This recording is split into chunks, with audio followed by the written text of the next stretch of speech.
Round 4 na ng price adjustment sa susunod na linggo. Tataas daw ang presyo ng diesel, pero ang gasolina di pa tiyak kung may price hike o rollback.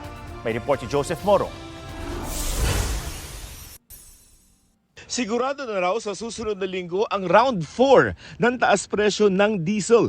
Magkaiba ang tansya ng mga oil industry source. Merong 5 to 8 pesos per liter, meron ding 11 pesos. Hanggang kagabi kasi tumaas ng $14.15 kada bariles ang average na bentahan ng diesel sa Mean of Platts Singapore o MOPS average na batayan sa pagtatakda ng oil prices sa Pilipinas. Hindi pa kasama sa komputasyon ng presyuhan ngayong araw. Per biyahe lang po kami.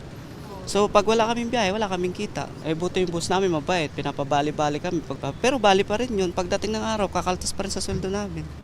Ang hindi sigurado kung tataas din ang gasolina o hindi sa parehong MOPS average kasi bumaba raw ng $4.88 ang kada bariles ng gasolina. Kaya sabi ng isang source, posible ang rollback na 1 to 2 pesos per liter.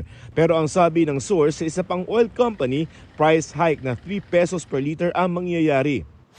Isa pang madalas gamiting petroleum product sa bansa ang LPG. Noong Martes, iniulat ng Department of Energy na hanggang 24 days na lamang ang LPG supply ng Pilipinas. Pero ngayon sinabi ng LPG Marketers Association na ina-update na raw nila sa DOE ang datos. Nasa 35 to 40 days inventory po ang LPG as of now. Ang projection po natin, wala ho tayong mangyayaring shortage because there are two things na ginagawa po ngayon ng gobyerno. Number one, they instructed us, the private sector, to continue yung procurement, whatever price ang available na makuha natin sa market.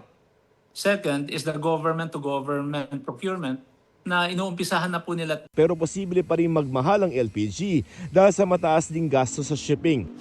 Ngayon pa lamang umaaray na ang ilang negosyante sa Cagayan de Oro City. Bukod sa baka magkaubusan ng LPG, tumaas na rin ang presyo ng ilang nagtitinda mula sa 1,100 pesos per 11 kilogram tank, naging 1,235 pesos na.